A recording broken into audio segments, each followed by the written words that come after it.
देश देशांतर में आपका स्वागत है। मैं हूं कुर्बान अली। 3 देशों की यात्रा पर निकले प्रधानमंत्री नरेंद्र मोदी सोमवार को चीन और मंगोलिया के बाद दक्षिण कोरिया की राजधानी सोल पहुंचे, जहां उन्होंने दक्षिण कोरिया की राष्ट्रपति पार्क गुइन-ही के साथ बातचीत की। प्रधानमंत्री मोदी ने राष्ट्रपति पार्क के साथ एक साझा बयान देते हुए कहा कि मैं दक्षिण कोरिया के आर्थिक विकास से प्रभावित रहा हूं। भारत के आधुनिकीकरण में कोरिया की भूमिका रही है। दक्षिण कोरिया के विकास से एशिया मजबूत हुआ है। भारत और दक्षिण कोरिया के बीच रिश्ते मजबूत हुए हैं और हम भारत के आर्थिक विकास में कोरिया को महत्वपूर्ण साझेदार मानते हैं। दक्षिण Korea make in India campaign में भागीदार बने, ऐसी हमारी आशा है। हम चाहते हैं कि प्रतिरक्षा के क्षेत्र में दक्षिण कोरिया निवेश करे और विशेष रणनीतिक साझेदारी बनाए। आतंकवाद का मुकाबला करने में भी दक्षिण कोरिया का सहयोग अहम है। साथ ही दोनों देशों ने दोहरे कराधान से बचाव तथा जहाजरानी सहित 7 समझौतों पर हस्ताक्षर किए हैं। देश देशांतर में आज यही विषय है हमारी चर्चा का, जिसमें हम जानने की कोशिश करेंगे कि प्रधानमंत्री की दक्षिण कोरिया के क्या मायने हैं। आर्थिक रिश्ते मजबूत करने के अलावा सामरिक और रणनीतिक रूप से कोरिया हमारे लिए कितना उपयोगी साबित हो सकता है।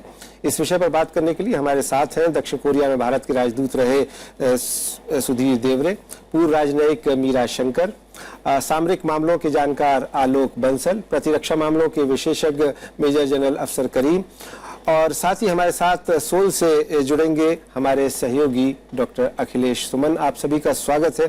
सबसे पहले मैं सुधीर देवरे साहब आपसे शुरुआत करना चाहूँगा कि आप दक्षिण कोरिया में रहे हैं। भारत के साथ जो रिश्ते खास करके आर्थिक उदारीकरण के बाद बने, उसमें आपका भी एक रोल रहा है। प्रधानमंत्री की जो ये यात्रा है, कितना महत्वपूर्ण मानते हैं आप, अब जबकि अभी कुछ दिन पहले राष्ट्रपति पार्क की भारत यात्रा हुई थी उसके बाद? दक्षिण कोरिया ने भारत में एक महत्वपूर्ण स्थान प्राप्त किया है।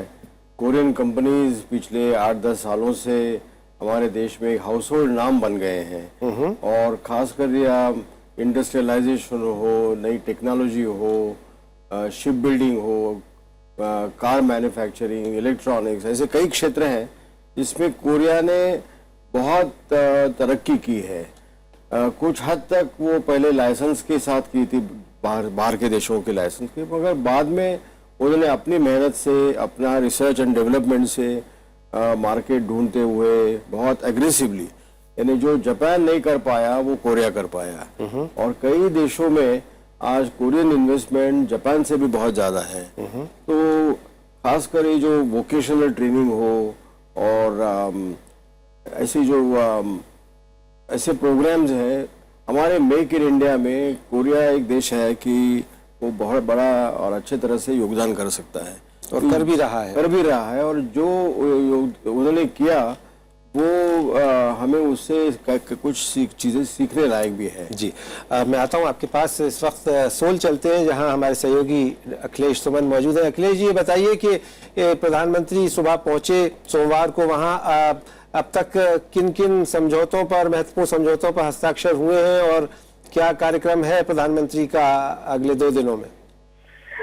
देखिए कुर्बान जी, प्रधानमंत्री जब सुबह करीब 11 बजे यहाँ पहुंचे, उसके बाद से लगातार वे एक तरीके से कहें कि तूफानी दौरा कर रहे हैं। पहले वे नेशनल सिमेट्री गए, जो कोरिया के लोगों के दिल में बसता है, कोरिया के शहीद सैनिकों की याद में बनाया गया है। वहां जाकर उन्होंने माल्यार्पण किया, रजिस्टर पर हस्ताक्षर किए। उसके बाद उन्होंने भारतीय समुदाय के लोगों को संबोधित किया। जो प्रधानमंत्री कहीं भी जा रहे हैं विदेश में, तो 2 तरह की रणनीति होती है। एक, जो वहां भारतीय रह रहे हैं उनके अंदर विश्वास पैदा करना कि भारत में जो सरकार आई है वह भारत के पक्ष में सोच रही है और भारत को विकसित बनाने के लिए सोच रही है, ताकि जो भारतीय वापस आना चाहे, उन्होंने शब्द भी यूज किया कि भारतीय घर वापस आए। तो एक तरह से यह उनकी एक रणनीति का पार्ट होता है। दूसरी रणनीति का पार्ट होता है जो इंडस्ट्रियलाइज्ड कंट्री हैं, जैसे दक्षिण कोरिया जैसे, जिसके साथ एक तरीके से हमारा कोई भी टकराव का रिश्ता नहीं रहा है कभी भी कोरिया के साथ। कोरिया के युद्ध में भी भारत ने उसको रिजॉल्व करने में महत्वपूर्ण भूमिका निभाई थी। प्रधानमंत्री ने इस बात को याद दिलाया। और जो सबसे महत्वपूर्ण बात है कि अभी तक कोरिया अपने कंज्यूमर आइटम्स हमारे यहाँ बेचता रहा है, लेकिन अब बारी है, प्रधानमंत्री यह चाह रहे हैं कि कोरिया अपनी तकनीक से भारत के रक्षा क्षेत्र को, भारत के आधारभूत संरचना के क्षेत्र को, खास करके जो समझौता हुआ उसमें सड़क वाहन संचालन और सड़कों के प्रबंधन के बारे में कोरिया से समझौता हुआ है। सड़क बनाने के मामले में नहीं, बल्कि सड़कों के प्रबंधन में जो इलेक्ट्रॉनिक्स की भूमिका हो सकती है, जो कोरिया को जो ज्ञान है उसको हासिल करने में। उसके बाद शिप बनाने के मामले में एक ज्वाइंट कमीशन बनाने की बात हुई है, जो हमारे डिफेंस शिप हो या मालवाहक शिप हो, उसके बनाने में जो कोरिया की भूमिका हो सकती है, उसके बारे में समझौता हुआ है। और तीसरा जो महत्वपूर्ण समझौता हुआ है कि जो दोहरा कराधान है, जो टैक्स जो दुगना लगता है, दोनों जगहों पर टैक्स लगता है, उस टैक्स को खत्म करने की बात समझौते में शामिल है। तो एक तरह से कहें कि अब यह समय आया है जब भारत कोरिया की तकनीक का अपने हित में उपयोग करेगा। यह एक टर्न अराउंड है अभी तक कुर्बान जी, की अभी तक कोरिया को फायदा हो रहा था भारत के कंज्यूमर मार्केट से। अब भारत चाहता है कि कोरिया की तकनीक से भारत से इंफ्रास्ट्रक्चर और भारत के प्रोडक्शन और खास करके भारत की जो ताकत है रक्षा क्षेत्र में, जो हमको जरूरत है तकनीक की, जो हार्ड टेक्नोलॉजी की, उसमें कोरिया हमें मदद करे। तो यह जो महत्वपूर्ण बात है, समझौते में ये बात चल की है। तो आज एक रणनीतिक तौर पे उन्होंने कहा कि एक विशेष रणनीतिक रिलेशनशिप बना है भारत और कोरिया के बीच में, जो सिर्फ अभी तक भारत का जापान के साथ है और जापान का सिर्फ भारत और अमेरिका के साथ है। तो यह एक समझिए कि एक ट्रायंगल जो बना है भारत, कोरिया, जापान का इस पूरे इलाके में, जिसके आपके साथ आपको पता ही होगा कि चीन के साथ इन दोनों देशों के संबंध बहुत अच्छे नहीं है।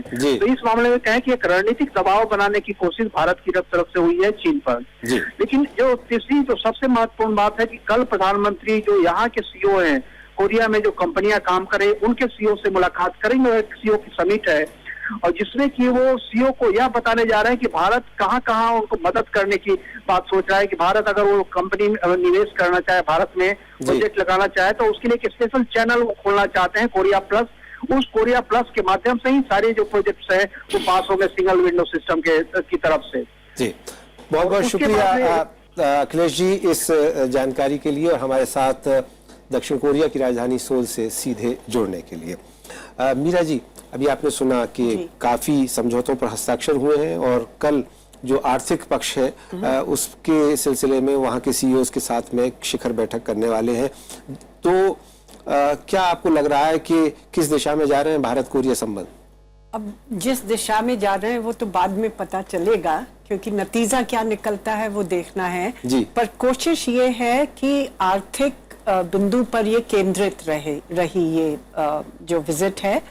और दक्षिण कोरिया जो है उसने बहुत जल्दी से अपनी औद्योगिक उन्नति करी है और विकसित देशों में अब आ गया है, और कई चीजें ऐसी हैं जिससे हम फायदा उठा सकते हैं। अभी तक दक्षिण कोरिया भारत में बेच रहा है अपना सामान, पर कई सारा सामान वो यहाँ बनाता नहीं है, खाली असेंबली ऑपरेशंस हैं। कार जरूर यहाँ बनते हैं, पर जैसे रेफ्रिजरेटर्स, एयर कंडीशनर्स वगैरह वो सब कहीं मलेशिया में कहीं और बन के यहाँ आते हैं। तो हम चाहते हैं कि इतना बड़ा मार्केट है भारत में, तो उसका फायदा उठाने के लिए हम लोगों को भी कुछ फायदा मिले, तो वो यहाँ कुछ बनाए भी, ये नहीं कि खाली बेचें। दूसरा, कई क्षेत्र ऐसे भी हैं जैसे शिप बिल्डिंग, जहाँ कोरिया बिल्कुल आगे है और भारत के लिए संभावना है कि हम भी ऐसी इंडस्ट्री स्थापित कर सकते हैं। तो अगर हम कोरिया के साथ हाथ मिलाएं और कोरिया को ये समझा दें कि उसका भी फायदा है शिप बिल्डिंग को भारत में स्थापित करवाने में मदद करने में, तो हमारी एक शिप बिल्डिंग इंडस्ट्री भी बन सकती है। तीसरा, आप न्यूक्लियर एनर्जी का क्षेत्र देखिए, तो कोरिया करीब 20% कम प्राइस में न्यूक्लियर एनर्जी बनाता है, वरना कि पश्चिमी देशों को अगर आप देखें, यूएई ने जब टेंडर दिया था एक न्यूक्लियर प्रोजेक्ट के लिए कंपेटिटिव, तो कोरिया को मिला क्योंकि उसके दाम सबसे कम थे। तो न्यूक्लियर एनर्जी भी एक ऐसा क्षेत्र है जहां हम कोरिया के साथ कुछ कर सकते हैं। और फिर इन्होंने जैसे बताया, डिफेंस का, रक्षा का एक क्षेत्र है जहां हम लोग कुछ हिंदुस्तान में मेक इन इंडिया कर सकते हैं, जो हमारा अभी एक एम्फेसिस है कि किसी तरीके से हम यहाँ डिफेंस प्रोडक्शन बढ़ाएं, वरना कि बाहर से सारा सामान लाएं, तो उसमें भी कोरिया का हाथ रह सकता है। पर इसमें होता जब ही है जब दूसरे देश को लगता है कि मुझे फायदा है, चलिए मेजर अफसर करीम साहब, मैं आपसे जानना चाहूंगा कि काफी बात हो रही है सैन्य सहयोग की कोरिया के साथ, और प्रधानमंत्री ने वहां पहुंचने के बाद कहा कि हम चाहते हैं कि स्पेशल स्ट्रेटेजिक पार्टनरशिप हो, और इस पर सहमति भी बनी है। तो जैसा एम्बेसडर मीरा शंकर कह रही थी कि रक्षा के सहयोग में क्षेत्र में जो सहयोग की बात की जा रही है वो किस तरह की हो सकती है? देखिए, पहली बात ये जाहिर है कि साउथ कोरिया की जो पोजीशन है, जियोग्राफिकल पोजीशन है, वो स्ट्रेटेजिक वैल्यू जो उसकी एशिया पैसिफिक में, उसकी बहुत ज़्यादा इम्पोर्टेंस है। और हम अगर उसके साथ हाथ मिलाएंगे तो दो हम तरीके से फ़ायदा उठाएंगे। एक तो चाइना की तरफ इशारा है कि हम यहाँ पर भी हैं मौजूद, दूसरी तरफ अगर आपको वहाँ रहना है और इस तरीके से कार्रवाई करना है तो जितने वो कंट्रीज आपने जिनके साथ मिलाया हुआ हाथ, इसके अलावा कोरिया के साथ हाथ मिलाना बहुत ज़रूरी है। और लॉन्ग रन स्ट्रेटेजिक इंटरेस्ट के लिए, इंडिया के लिए ये सबसे बड़ी इंपॉर्टेंट चीज़ है। और जो आर्थिक और सब चीज़ें साथ चल रही है तो ये हाथ मिलाने का एक हिस्सा है, लेकिन उसके पीछे अल्टीमेटली ये जो स्ट्रेटेजिक और रक्षा की चीज़ें हैं ये सबसे ज़रूरी। जी, आलोक बंसल साहब, सामरिक और सैन्य सहयोग पर काफी जोर दिया जा रहा है और स्पेशल स्ट्रेटेजिक पार्टनरशिप की बात कही गई है। आप इसके क्या मायने निकालते हैं और इसका आगे आने वाले दिनों में क्या मतलब हो सकता है? देखिए, पहली चीज तो ये है कि इससे पहले प्रधानमंत्री चीन के दौरे में गए थे, तो चीन को बैलेंस करने के लिए कोरिया के साथ एक संबंध बनाने बहुत बड़े, कि जिस तरीके से चीन ने भारत के चारों तरफ राष्ट्रों से अपने संबंध स्थापित किए हैं, उस तरीके से भारत के वियतनाम से हमेशा से अच्छे रिलेशंस रहे हैं। बट अब अगर दक्षिण कोरिया के साथ भी एक सामरिक संबंध स्थापित हो जाता है तो एक और नए आयाम शुरू होते हैं। जहां तक सवाल सैन्य कोऑपरेशन की है, तो हमें यह समझना चाहिए कि कोरिया से हम पहले भी युद्धपोत ले चुके हैं। कोरिया से हमने कई साल पहले युद्धपोत लिए, उसके बाद कोरियन युद्धपोत जो है भारत में बने, हिंदुस्तान शिपयार्ड लिमिटेड विशाखापट्टनम में बने। और कोरिया दुनिया में आज सबसे बड़ा जो पोत निर्माण के क्षेत्र में सबसे अग्रणी है। तो ये जो पोत निर्माण का जो क्षेत्र है, जहां पे अब हम दो एयरक्राफ्ट कैरियर बना रहे हैं एक के बाद एक, तो इस क्षेत्र में जो कोऑपरेशन की संभावनाएं हैं वो अपार है।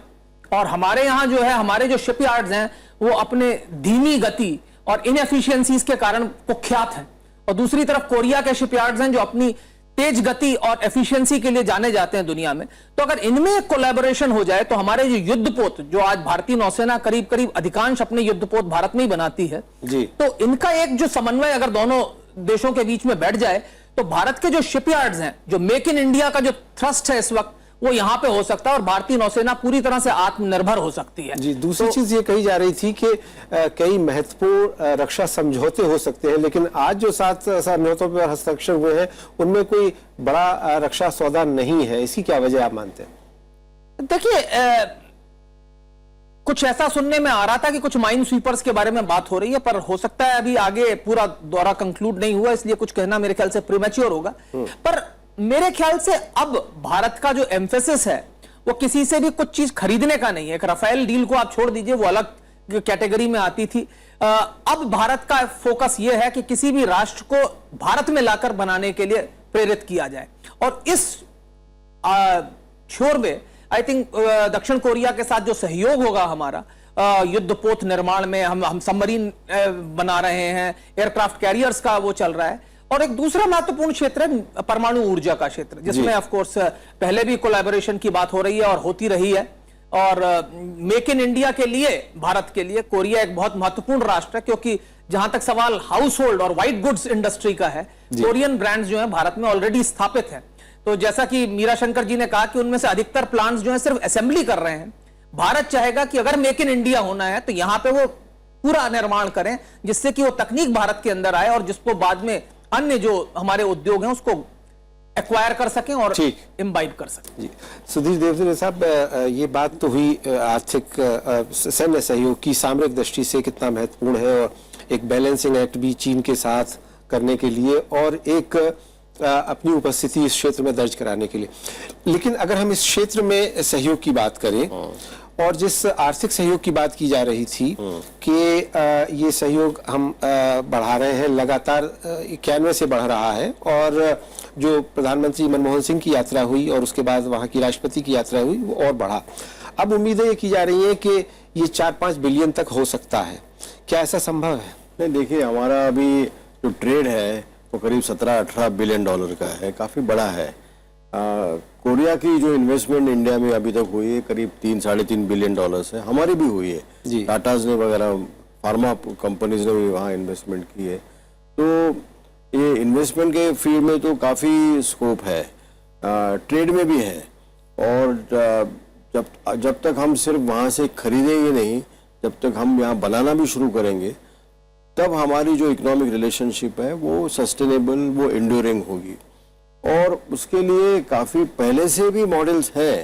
अभी पहले बात हुई थी युद्धपोत की, तो मुझे याद है 88-89 में जब मैं वहाँ था, तो पहली बार इंडियन नेवी ने कोरिया के साथ, जिसको ऑफशोर पेट्रोल वेसल ओपीवीज कहते हैं, वो ओपीवीज पहले बनाना शुरू किया। 3 ओपीवीज वहाँ बनाए और भारत ने फिर उनकी टेक्नोलॉजी लेके हमारे यहाँ विशाखापट्टनम में और 4-5 ओपीवीज बनाए जी। तो ये ऐसी परंपरा है कोरिया के साथ, तो वो शुरू करनी है। पहले प्रधानमंत्री जा रहे हैं उल्सान ये कोरिया का बहुत बड़ा शिप बिल्डिंग का सेंटर है। तो अभी हमको जरूरत है एलएनजी कंटेनर शिप्स की, क्योंकि हम बहुत सा गैस बाहर जगह दूसरे देशों से लाने वाले हैं। जब तक हमारे अपने एलएनजी नहीं होंगे तो वो गैस लाना मुमकिन नहीं होगा। तो कोरिया के साथ एक मेरे ख्याल से कल एक एलएनजी के मैन्युफैक्चरिंग के ऊपर एक कुछ कॉन्ट्रैक्ट होने वाला है। और भी कई किस्म के जो जहाज हैं वो कोरिया से सिर्फ खरीदना नहीं, बनाना बहुत जरूरी होगा। आई थिंक हमने इसमें बहुत समय गंवाया है जी। तो कोरिया के साथ जैसे इलेक्ट्रॉनिक्स है, सैमसंग वगैरह ये जो कंपनियां हैं, इन्होंने 25-30 साल पहले ये जो खास जिसको DRAM कहते हैं, इलेक्ट्रॉनिक्स की चीजें जो है वो बनाना शुरू किया।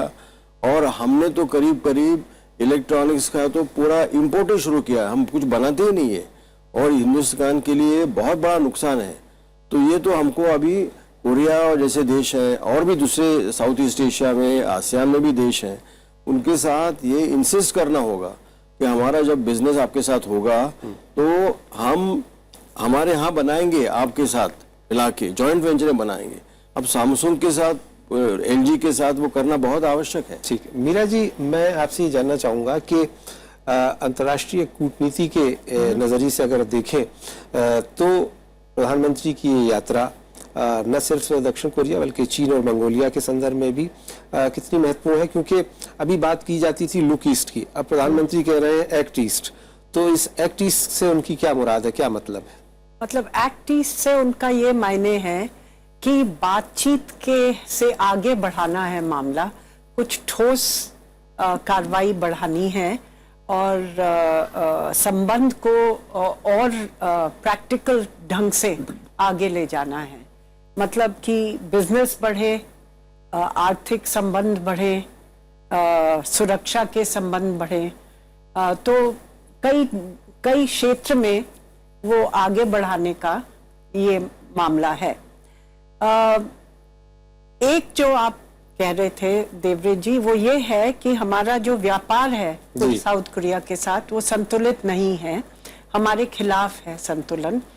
और कोरिया भी हमारी जैसे मेडिसिन्स हैं या आईटी है, जिन क्षेत्रों में हमारी काबिलियत है उन क्षेत्रों में थोड़ा बहुत आसानी से हमारे सामान को अंदर नहीं घुसने देती। तो हमें थोड़ा सा ये भी देखना है कि अगर व्यापार बढ़े तो दोनों तरफ से बढ़े और फायदा दोनों देशों को कैसे हो सकता है। कोशिश होती हुई नजर आ रही है आपको? जी, क्योंकि इसी वजह से हम चाहते हैं कि वो हिंदुस्तान में बनाए, ये नहीं कि खाली बाहर से चीजें बेचें और खाली असेंबली यहाँ पे करें। और दूसरा मैं ये कहना चाह रही थी कि ये जो हम कह रहे हैं चीन को बैलेंस करना, हमें ये याद रखना चाहिए कि साउथ कोरिया के जो रिश्ते हैं चीन के साथ वो बहुत अच्छे हैं और साउथ कोरिया को जो भय है वो जापान से है। तो ऐसा नहीं है कि क्योंकि उनका जो हिस्टोरिकल एक्सपीरियंस रहा है वो ऐसा रहा है, तो ये नहीं है कि हर मामले में हम लोगों की एक ही निगाह होगी और एक ही अप्रोच होगा, पर संभावनाएं हैं जिस पे हम और संभावनाओं को तलाशने का काम होते रहना चाहिए। अफसर करीम साहब, आपने बात की थी, चीन का जिक्र किया था, एक बैलेंसिंग एक्ट की तरफ इशारा भी किया था, और जैसा आलोक बंसल साहब ने कहा कि किन किन क्षेत्रों में हम सैन्य सहयोग कर सकते हैं, सामरिक स्ट्रेटेजिक सहयोग कर सकते हैं, इस प्रक्रिया को आगे बढ़ाने के लिए आपके नजरिए में क्या किया जाना चाहिए? देखिए, इसको ये बात तो अभी सिर्फ कही गई है, इसको बढ़ाने के लिए कई किस्म के स्टेप्स लेना पड़ेंगे जी। कई कमेटीज देखी जाएंगी, किस तरीके से कोलैबोरेशन हो सकता है और किन किन क्षेत्रों में हो सकता है। ये तो ऑब्वियस है कि नेवल प्रेजेंस हमारी उस इलाके में बढ़ना जरूरी है और हम साउथ कोरिया उसके बारे में हमारी मदद कर सकता है, और कई और चीजें हैं, टेक्नोलॉजी की और चीजें जी। तो ये धीरे धीरे सामने आएगा कि किस चीज में और किस तरीके से हम कर रहे हैं, लेकिन बेसिक ये है कि स्ट्रेटेजिक प्रेजेंस जो हमारी है वहां बढ़ जाना जरूरी है, क्योंकि वहां पर हमारा कई किसी की इम्पोर्टेंस है जो कि अभी हम उसमें इतना हिस्सा नहीं जितना होना चाहिए। तो आपको लगता है कि उसके लिए कोई एग्रीमेंट वगैरह होना चाहिए? ये एग्रीमेंट तो जरूरी होगा, लेकिन वो किस तरीके से होगा, क्योंकि हर मुल्क एकदम आपके साथ आगे बढ़ के एग्रीमेंट नहीं करना चाहता, क्योंकि चाइना का उसके ऊपर क्या असर होगा और बाकी और क्या असर होंगे उसके ऊपर सोच समझ के होगा। तो ये कहना कि किस किस्म का एग्रीमेंट होगा वो अभी थोड़ा प्रीमेच्योर है। लेकिन जाहिर है कि जब ये सिलसिला शुरू होगा तो चीन को भी अच्छा नहीं लगेगा।